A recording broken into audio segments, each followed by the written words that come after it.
अस्सलामुअलैकुम। आज आपको गर्मी के दुश्मन 4 मशरूबात के बारे में बताएंगे जो नहायत मुफीद हैं, जिनके इस्तेमाल से आप गर्मी की शिद्दत को कम कर सकते हैं। चैनल पर नए हैं तो सब्सक्राइब कर लें। सबसे पहले आपको बताएंगे लौकी के शरबत के बारे में। लौकी, जिसे घिया कद्दू भी कहा जाता है, इसका शरबत बनाने के लिए आप एक छोटे साइज़ का कद्दू ले लें। इसमें पुदीना और सब्ज़ धनिया शामिल कर लें। इसको आप ब्लेंडर के जग में डालें, हस्बे ज़रूरत पानी डालें और इसमें शक्कर डालकर आप इसको बना सकते हैं। अगर शक्कर नहीं डालना चाहते तो बग़ैर शक्कर के भी आप इसको इस्तेमाल कर सकते हैं। हल्का सा नींबू डाल लें तो ज़्यादा फ़ायदा देगा।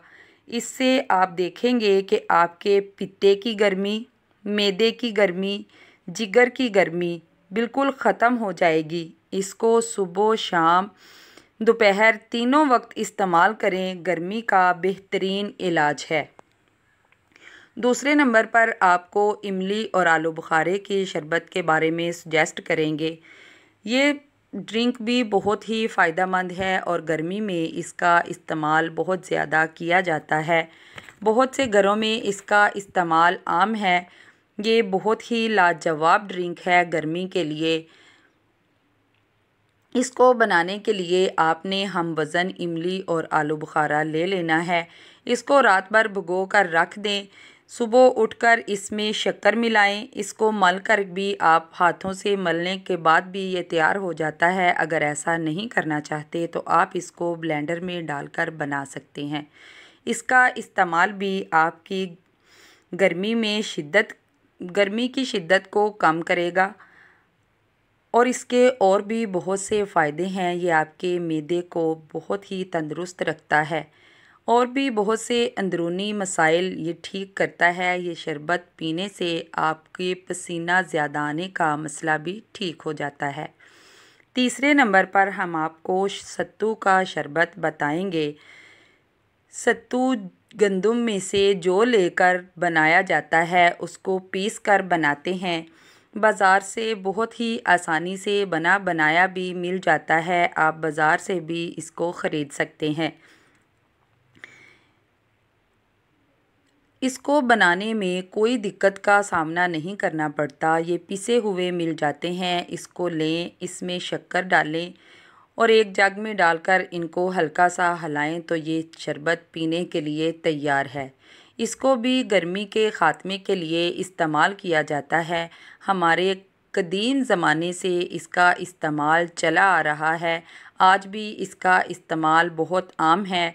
अब तो बाज़ारों में भी इसका शरबत मिलने लगा है क्योंकि इसके फ़ायदे ही बहुत ज़्यादा हैं। इसको इस्तेमाल करें तो आप देखेंगे कि आपके जिस्म की सारी गर्मी दूर हो जाएगी। चौथा मशरूब हम आपको पुदीने का बताएंगे। आपने थोड़ा सा पुदीना ले लेना है। इसको ब्लेंडर के जग में डाल दें। 3 गिलास पानी डालें। इसमें हस्बे ज़रूरत चीनी और 1 चुटकी काला नमक डालकर इसमें 2 नींबू का रस भी डाल लें। फिर इसको ब्लेंड कर लें। इस तरह ये जूस बनकर तैयार हो जाएगा जिसे आपने छान कर पीना है। इसको भी आप खाने से पहले, खाने के बाद जब मर्ज़ी इस्तेमाल कर सकते हैं। ये तमाम मशरूबात आपको बहुत ज़्यादा फ़ायदा देंगे। गर्मी का पूरा सीज़न आप इन मशरूबात को इस्तेमाल कर सकते हैं। ये सारे ही मशरूबात एक से बढ़कर एक फ़ायदेमंद हैं। जिसे भी आप पसंद करें उसका ही ज़्यादा इस्तेमाल कर सकते हैं। आज़माना शर्त है। जब आप इसका इस्तेमाल करेंगे तो आपको अंदाज़ा होगा कि ये कितने फ़ायदेमंद हैं। अल्लाह हाफ़िज़।